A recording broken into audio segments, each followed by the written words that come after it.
ನಮಸ್ಕಾರ, ಎಲ್ಲರೂ ಚೆನ್ನಾಗಿದ್ದೀರಾ? ದಯವಿಟ್ಟು ನಿಮ್ ಕಾಲ ಬಿದ್ಬಿಡ್ತೀನಿ, 2 ನಿಮಿಷ ಸುಮ್ಮನಿರು. ಯಾಕೆ ಅಂದ್ರೆ ನಾನು ದರ್ಶನ್ ಸರ್ ಬಗ್ಗೆ ಮಾತಾಡ್ಬೇಕು ಎರಡು ಮಾತು, ಅದನ್ನ ನೀವೆಲ್ಲ ಕೇಳಿಸ್ಕೋಬೇಕು, ಸರ್ರು ಕೇಳಿಸ್ಕೋಬೇಕು. ಓಕೆನಾ? ಅಗ್ರಿನಾ? Okay, done, super. ಮೊದಲನೇದಾಗಿ ಟ್ರೈಲರ್ ಲಾಂಚ್ಗೆ ಬರಬೇಕು ಅಂತ ಸರ್ ಹತ್ರ ಹೋದಾಗ ಫಸ್ಟ್ ಹೇಳಿದ್ ನನಗೆ, ಬೆಳ್ಳಿ ಪರ್ವ ಹೋಗಿದ್ದೆ ಶ್ರೀರಂಗಪಟ್ಟಣಕ್ಕೆ.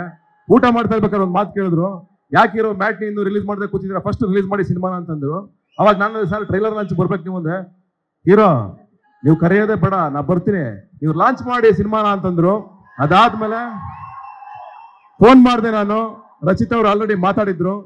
ಆಮೇಲೆ ಫೋನ್ ಮಾಡಿದೆ ನಾನು, ಮಾಡಿದ ತಕ್ಷಣ ಒಂದೇ ಒಂದು ಮಾತಾಡಿದ್ರು, ಹೀರೋ ಯಾವ ಡೇಟ್ ಆದ್ರೂ ಮಾಡಿ ನಾ ಬರ್ತೀನಿ, ರಚಿತಾ ಅವ್ರು ಇದ್ದೀರಾ, ರಚಿತಾ ಅವ್ರು ಇದ್ದಾರೆ, ನೀವಿದ್ದೀರಾ, ನಿಮ್ಮಿಬ್ಬರಿಗೋಸ್ಕರ 100% ಬರ್ತೀನಿ ಅಂತಂದ್ರು.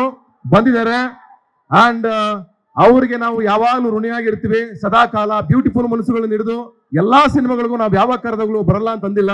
ಆ ಪ್ರೀತಿ, ಆ ವಿಶ್ವಾಸನ, ಆ ನಂಬಿಕೆನ ಖಂಡಿತವಾಗ್ಲೂ ನಾವು ಉಳಿಸ್ಕೋತೀವಿ.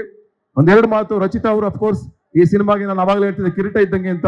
ಅಂಡ್ ಅತಿಥಿ ಪ್ರಭುದೇವ್ ಅವರು, ಪೂರ್ಣ ನಾಗ ಮತ್ತೆ ಪೂರ್ಣ, ಶಿವರಾಜ್ ಕೇರ್ಪೇಟೆ, ಅಂಡ್ ಮಂಜಣ್ಣ, ಮತ್ತೆ ನಮ್ಮ ಚಂದನ್ ಸುರೇಶ್ ಅವರು, ಹಾಗೇನೆ ಇಡೀ ಮೀಡಿಯಾ, ಆನಂದ್ ಆಡಿಯೋ, ಎಲ್ಲರನ್ನ ನೆನ್ಸ್ಕೋತೀನಿ ಈ ಸಂದರ್ಭದಲ್ಲಿ. ಹಾಗೆ ಸ್ಪೆಷಲ್ ಗೆಸ್ಟ್ ಆಗಿ ಬಂದಿರೋ ನಮ್ಮ ಧನಂಜಯ ಗೆಳೆಯ, ಯಾವಾಗಲೂ ನನ್ನ ಜೊತೆಗೆ ನಿಂತಿರ್ತಾನೆ ಬೆನ್ನೆಲುಬಾಗಿ, ಅವನು ಕೂಡ ಸ್ಪೆಷಲ್ ಥ್ಯಾಂಕ್ಸ್.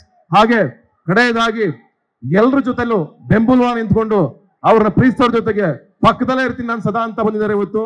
ನಾವು ಬರೋವರೆಗೂ ಸರ್ ಬರೋವರೆಗೂ ಮಾತ್ರ ನಮ್ಮ ಪ್ರೋಗ್ರಾಮ್ ಆಗಿತ್ತು, ಅದು ಮ್ಯಾಟ್ನಿದಾಗಿತ್ತು. ಸರ್ ಬಂದ್ಮೇಲೆ ಅದು ಪ್ರೋಗ್ರಾಮು ಡಿ ಬಾಸ್ ಪ್ರೋಗ್ರಾಮೇ ಆಗಿದ್ದು. ಅದಾಗ್ಲಿ ಸಂತೋಷ. ಅವ್ರ ಇದ್ ಕಡೆ ಒಂದು ಸೆಲೆಬ್ರೇಷನ್, ಆ ಸೆಲೆಬ್ರೇಷನ್ ಬೇಕು. ಅಫ್ಕೋರ್ಸ್ ಇವತ್ತು ಮ್ಯಾಟ್ನಿಗೆ ಒಂದು ದೊಡ್ಡ ಶಕ್ತಿ ಸಿಕ್ಕಿದೆ. ಅಫ್ಕೋರ್ಸ್ ಮ್ಯಾಟ್ನಿ ಇವತ್ತು ದೊಡ್ಡ ಮಟ್ಟಕ್ಕೆ ರೀಚ್ ಆಗಿದೆ ಅವ್ರು ಬಂದಿದ್ರಿಂದ. ಅದು ನಿಜ, ಅದನ್ನ ಸುಳ್ಳಲ್ಲ, ಅದನ್ನ ಒಪ್ಕೋಬೇಕು, ಪ್ರೀತಿಯಿಂದ ಅಕ್ಸೆಪ್ಟ್ ಮಾಡ್ಕೋಬೇಕು. ಥ್ಯಾಂಕ್ ಯು ಸರ್ ಬಂದಿದ್ದಕ್ಕೆ, thank you so much. And Parvati ಅವ್ರು ಫಸ್ಟ್ ಟೈಮ್ ಪ್ರೊಡಕ್ಷನ್ ಮಾಡಿದ್ದಾರೆ, ಅಂಡ್ ಮನ್ನೋರ ಡೈರೆಕ್ಷನ್, ಅವ್ರಿಬ್ರಿಗೂ ಒಳ್ಳೇದಾಗಬೇಕು. ಇಂಡಸ್ಟ್ರಿ ಕಾಲಿಡ್ತಾ ಇದ್ದಾರೆ. ಈ ಸಿನಿಮಾ ಗೆಲ್ಲಿ ಅಂತ ನೀವೆಲ್ಲರೂ ಹಾರೈಸಿ, ಯಾರು ನಮ್ಗೆ ಸಪೋರ್ಟ್ ಮಾಡಿದಿರೋ ಮೀಡಿಯಾದವ್ರಿಗೆ ಎಲ್ರಿಗೂ ಥ್ಯಾಂಕ್ ಯು ಸೋ ಮಚ್.